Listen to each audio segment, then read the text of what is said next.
We are looking at the state of the nation. And of course, well, Doctor, thank God that you are in Nigeria at least, even though you traveled for a while, but you are very much around lately. Yes. And you've been seeing a lot of things happening. And a man that takes his children abroad for school and looking at our education sector is one aspect of it. But let's talk about the state of the nation right now. In one word, are you satisfied with what's happening already? I would say the state of the nation is comical. Comical? Yes, it's like a comedy. Very funny. When you hear of gorillas swallowing money, you hear of the amount of money spent on buying clothes for burial in an Islamic part of the country, where burials are supposed to be very simple. When you hear of, you've heard of not too young to run, and I remember I said here, not too young to run does not translate to not too young to rule. When you see the people who were in governance when I was in primary school, and I'm 60 now, they are the same people being recycled to run the affairs of this country.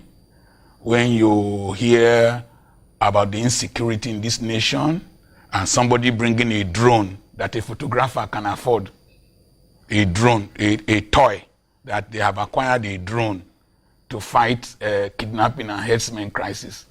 It's very comical. I think these people have a very evil sense of humor to be thinking that a country that has produced intellectuals can swallow such rubbish. And you just sit down, number one, at our age bracket, we get frustrated. Number two, at the other side of it, you start to laugh at the foolishness of some of the comments and some of the defense that people offer for their lapses. Defense for their lapses, that Yes. you say. So you invariably are saying that we have one too many lapses in the country. Would you want to say it's deliberate or something else? Number one, a lot of them are suffering from Peter's law. There's a law called Peter's law, that when you keep promoting a man, a point comes when you promote him into incompetence. A lot of these individuals have been promoted even when they were in the military. We had generals at very young age brackets, major generals at very young age brackets. A lot of them have been promoted too rapidly, and they got to positions where they have become incompetent and they cannot measure up to the expectation of the generation that they are governing, and they want to intimidate and find excuses for whatever they are doing. It cuts across party lines. It's not an APC or PDP affair. Let's take a look at this. We all saw how the president of South Africa, Cyril Ramaphosa, came on board, and within hours he had his cabinet, and of course they were up and running. Maybe you want to argue that our laws and theirs are not the same, but he was able to get his own on the ground, and they're working, unlike what we have here in Nigeria, and the lawmakers are still on recess. You see, I was listening to PLO Lumumba, and I shared it on my Facebook page, Akpoki Charles, and he said that when you win elections in Africa, it's like your tribe has won a contest, and then you go back home with a long convoy of cars.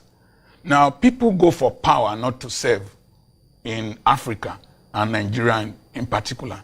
People go for power to self-aggrandize themselves and get an orgasm from the illusion and the delusion of power. They don't go into power prepared. They don't go into politics even prepared, because politics in Nigeria and Africa has become the shortest avenue to gaining prominence, worship, adoration, and having access to wealth. So a lot of these individuals who are in power, just like Donald Trump in America. Donald Trump in politics in America, number one, they wanted to demystify the Barack Obama effect, because they swore that a black man like Barack Obama should never have a second term. And then he whipped up the sentiments of the evangelicals. Why am I bringing Donald Trump? A lot of his offices, secretaries and whatever, that are supposed to be serving, some are serving in acting capacity after 3 years in office. So it's not unique to Nigeria. And there are several offices that are still vacant in the United States cabinet that are not yet occupied. When the intention of contesting election is either vengeance or personal aggrandizement or a different agenda, even if it is a religious agenda like in the United States where the evangelicals backed Donald Trump, you will now find out that you want to dodge processes, procedures, programs to achieve your own aim. Like in the United States now, the definition of truth under Donald Trump has become very blurred. So you see, in Nigeria, the power has been acquired by either the PDP or the APC, depending on the level of discussion, and governance. But they were not prepared for governance. They don't have the mindset of the needs of the people at heart. So that's why you see people you've contested governorship, you ruled for how many years, you didn't leave any substantial development, you are running to become a senator, you're asking for retirement benefits. When you were a pensioner before you became a governor, you want to receive pension, you want to receive pension as a governor, you want to receive pension as a legislative member. So the point is that the intention of governance is not the people. I've always said that democracy is the government of the people, by the people, for the people. The people have to be the last and the main reason for governance. Our leaders don't have that intention. They don't have that in mind. It's just themselves and their tribal inclinations and their friends and their cronies. Because it tends to be a little bit difficult sometimes when you look at this. But if you look at it... You ask them a simple question. If Nigeria were to be their private companies, will they wait this long before they fill the vacancies and appoint competent and good people to run them? If they are their companies, a lot of the people working under them will have been sacked. If you look at the insecurity in this nation, which I hope we will discuss, if you had employed the chief security officer for your company and your different companies, your conglomerate, and they are kidnapping your workers and they are stealing your things and roads cannot be passed to your farms and whatever, wouldn't you sack them? So why do you keep them in governance? Those are simple questions we need to address maybe as we go on. Surely we will take a look at that one, because I even stumbled at the video. Okay, let's just talk about it anyways. I was looking at the video online, myself and Marvin, this morning, and we saw very terrible visuals. I can't even bring it up here because of it's got to be up from a viewer's discretion. Yes. The legs of these soldiers were totally shattered away, and they were all alive and they were still screaming for help. Their colleagues had to come around. It shows the zeal, or also showed the defeat that they had in the particular area that they came through. And when you look at this situation by Nigeria, at a point in time you have to pay for your own security as much as you want. It speaks volume of what it looks like from the north to the south. And when we thought that we were practically looking at from one particular direction, we now came to seeing the issue of state police and how Miyetti Allah wants to take over the issue of vigilante and all, and the reaction coming through from the other socio-political groups in the country. You know, as I said earlier on concerning the Fulani herdsmen crisis, when the women blocked the express road at Ohoro or whatever, that when things go wrong in this country, if it has not affected a group of people or a segment of people, it does not bother. This is a nation where 120 people will be killed, the president will not visit. Governors might not even reach there.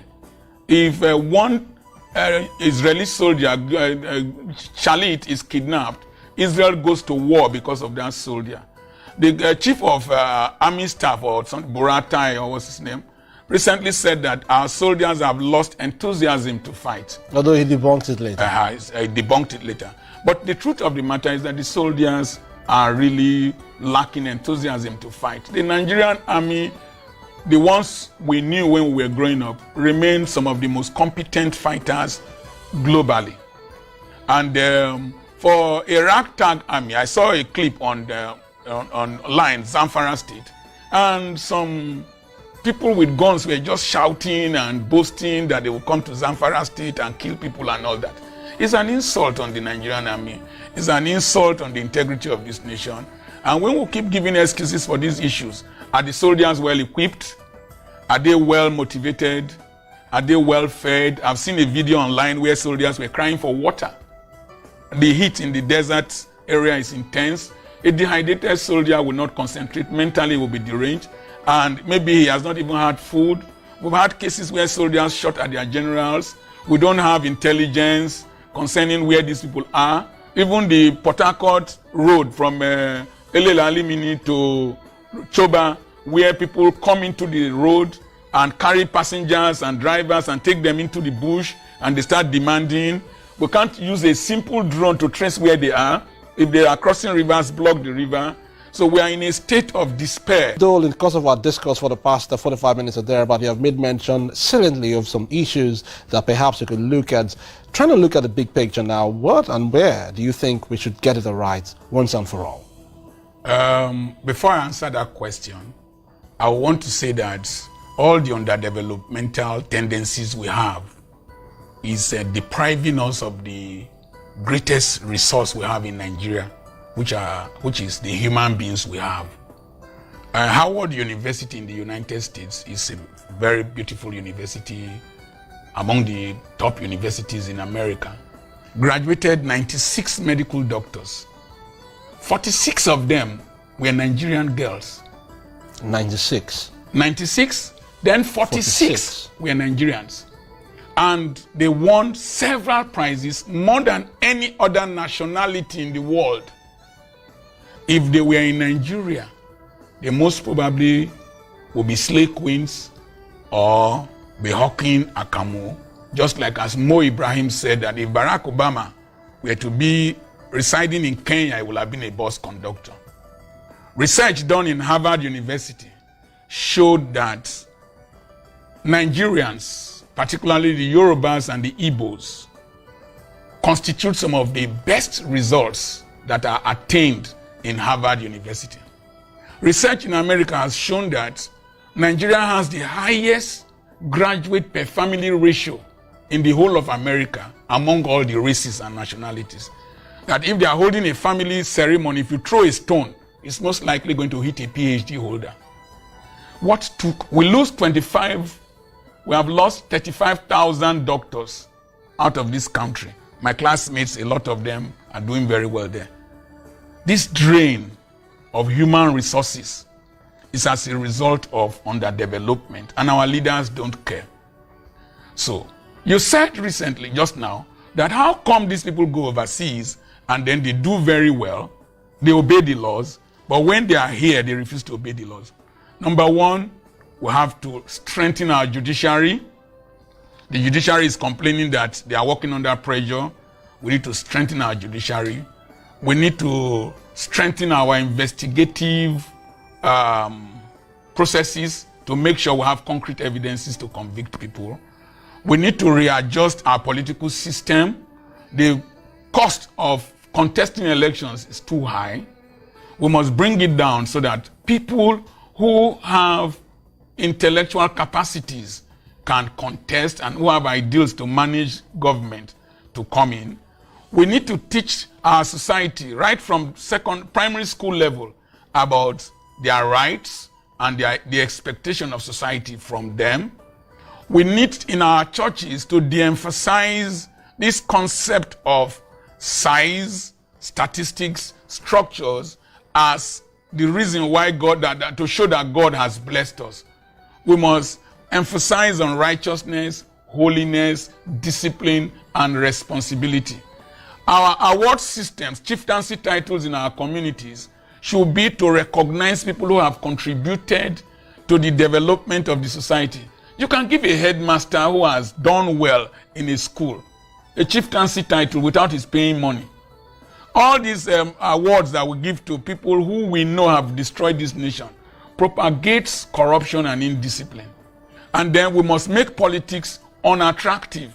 We must reduce the salaries, the fringe benefits that are associated with them, so that only people who want to serve will contest.